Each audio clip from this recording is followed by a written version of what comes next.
Il est temps de lever le voile sur une vérité que les élites scientifiques, ces singes darwiniens, autoproclamés évolués, et leurs institutions spatiales bidons, tentent de nous cacher depuis des siècles.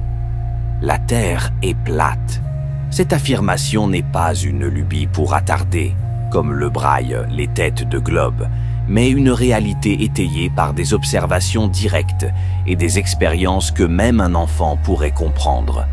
Les scientifiques, ces perroquets de la NASA, de l'ESA et des universités corrompues, ont bâti un château de cartes de mensonges pour protéger leur financement et leur ego surdimensionné. Le modèle sphérique de la Terre, promu par les idoles des globuleux comme Copernic et Galilée, s'effondre dès qu'on ouvre les yeux. Prenons leur sacro-sainte courbure terrestre, qu'ils brandissent comme un dogme. Selon leurs calculs bidons, sur 10 km, la courbure devrait masquer environ 8 mètres d'altitude. Une bosse centrale calculée par la formule D au carré, divisée par 2 fois le rayon de la Terre, soit 10 000 au carré divisé par 2 fois 6 371 000 mètres, ce qui donne environ 7,85 mètres, arrondi à 8 mètres pour simplifier. En plaçant un laser à 1 mètre au-dessus de l'eau et une caméra à 1 mètre à 10 km de distance, les globuleux jurent que le laser devrait disparaître sous cette bosse. Sauf que des tests répétés, comme ceux réalisés par des observateurs indépendants sur des lacs plats, montrent que le laser reste visible, même en tenant compte de leur excuse bidon, la réfraction atmosphérique.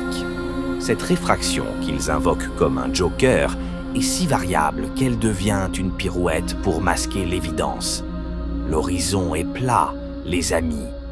Et parlons de leurs images satellites, ces soi-disant preuves d'une Terre sphérique. Elles sont floues, retouchées, et la NASA elle-même admet utiliser des logiciels pour améliorer les données. Est-ce que c'est une blague? Pourquoi ces singes darwiniens ne publient-ils pas des vidéos en temps réel, sans montage, prises par des caméras fixes dans l'espace? Parce que ça montrerait un plan d'eau continu, sans courbure, qui mettrait leur théorie globuleuse à la poubelle. Les mensonges de la NASA et des institutions spatiales. La NASA, avec ses milliards de dollars engloutis dans des illusions, est la reine de cette arnaque. Leur fameuse image Blue Marble, un fake, un composite d'images, comme l'a avoué Robert Simon en 2002, un de leurs artistes. Oui, artiste, pas scientifique. Pourquoi une agence spatiale a-t-elle besoin de dessiner la Terre si c'est si évident, hein? Les têtes de globe, leurs vidéos d'astronautes en apesanteur. Un tour de magie qu'on peut reproduire avec des câbles et des piscines. Des amateurs l'ont prouvé sur YouTube, et ça fait marrer tous les platistes. Quant au programme Apollo, c'est une blague cosmique, pas d'étoiles sur les photos lunaires, des ombres qui défient la logique et un drapeau qui flotte dans un vide sans atmosphère. Ces anomalies hurlent la mise en scène, mais les globuleux préfèrent fermer les yeux, comme de bons petits singes darwiniens dressés à croire leur maître NASA. L'ESA et les autres agences spatiales suivent le même cirque. Leurs fusées, qu'on voit décoller, montent tout droit et redescendent, comme si elles tapaient dans une barrière invisible, peut-être la voûte céleste des textes anciens que les globuleux ignorent avec arrogance. Et le GPS, leur argument préféré, il est calibré pour un modèle sphérique, mais il marcherait tout aussi bien sur un plan avec des ajustements locaux, sans avoir besoin d'une boule qui tourne à des vitesses folles. La complicité des institutions académiques, les universités, ces nids de singes darwiniens, se prétendent des temples de la recherche indépendante, mais elles ne sont que des complices de cette farce globale. Elles financent des études bidons basées sur des prémices globistes, rejetant les recherches sur la Terre plate en criant à la pseudo-science. Pourtant, Samuel Robotham, dès le 19e siècle, a prouvé avec son expérience du Bedford Level que l'horizon reste plat sur 9,6 km, sans courbure mesurable, un test que les platistes reproduisent encore aujourd'hui avec des lasers et des niveaux de précision modernes. Mais les têtes de globe préfèrent ridiculiser ces résultats plutôt que de les reproduire honnêtement. Les manuels scolaires, ces bibles des globuleux, nous bassinent avec une Terre qui tourne à 1670 km/h à l'équateur. Vous ressentez ça, vous, cette vitesse de malade? Moi non plus. Les globuleux parlent d'inertie, mais ça défie le bon sens. Un objet lâché d'une hauteur devrait dévier vers l'est à cause de cette rotation. Or, il tombe droit comme une pierre. Les platistes ont testé ça avec des drones et des caméras à haute vitesse. Zéro déviation.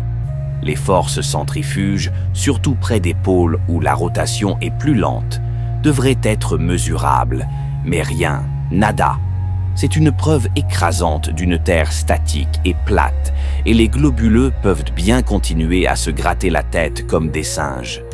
Parlons des couchers de soleil que les globuleux attribuent à leur courbure magique. En réalité, c'est une simple perspective optique.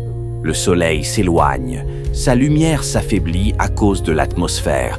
Pas besoin d'une boule pour expliquer ça.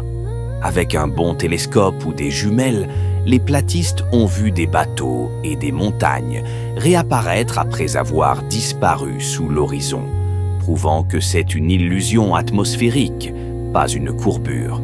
Les marins qui passent leur vie en mer confirment « l'horizon s'étend à l'infini, sans courbure mesurable, même avec des instruments modernes comme des théodolites. » Les textes anciens comme la Bible, le Coran ou les écrits sumériens décrivent une terre plate sous une voûte céleste, avec des étoiles fixées comme des lampes. Les globuleux les ignorent, les constellations ne changent pas d'un hémisphère à l'autre comme elles devraient sur une sphère en rotation. Les platistes savent que les étoiles suivent des trajectoires circulaires autour de Polaris, un mouvement qui s'explique parfaitement sur un plan, sans les contorsions mathématiques des têtes de globe. S'agit-il d'une conspiration pour contrôler les masses? Oui. Alors, pourquoi ce mensonge? Le contrôle, purement et simplement, une Terre plate remet en question l'autorité de ces institutions qui nous imposent leurs narratifs absurdes. Si la NASA et les académies mentent sur la forme de la Terre, qu'en est-il de leurs balivernes sur le climat, les vaccins ou les extraterrestres? Leur financement repose sur notre crédulité. En nous faisant croire qu'on vit sur une boule qui tourne à des vitesses de dingue, ils nous coupent de notre réalité, nous rendant dépendants de leurs experts, ces singes darwiniens qui se prennent pour des dieux. Mais les platistes ne se laissent pas faire. On observe, on mesure, et on rigole bien en voyant les têtes de globes s'énerver quand leur théorie s'effondre comme un château de sable. Il est temps de rejeter les mensonges des scientifiques et de leurs institutions spatiales et académiques. Leur modèle repose sur des calculs fumeux et des images truquées, tandis que les preuves empiriques, observations directes, expériences simples comme le test du laser sur 10 km, soutiennent une Terre plate. La NASA, l'ESA et les universités ont trahi la quête de vérité pour des agendas cachés. Mais les platistes sont là pour rétablir la lumière. Prenons nos lasers, nos télescopes, et montrons que l'horizon est plat. On va faire tomber leurs illusions globales, et les têtes de globe pourront bien continuer à gratter leur boule imaginaire comme de bons petits singes darwiniens. Levez-vous, observez, et pensez par vous-même. Et rappelons-nous ce que dit le livre du Saint-Coran, dans un passage très significatif au sujet de la vérité. Dit « Mon Seigneur, fais-moi entrer d'une entrée de vérité, et fais-moi sortir d'une sortie de vérité, et accorde-moi de ta part une autorité victorieuse. » Dit « La vérité est venue, et le faux a disparu, car le faux est voué à disparaître. que les globuleux méditent sur ces paroles, leur mensonge sphérique et le faux qui disparaîtra face à la vérité plate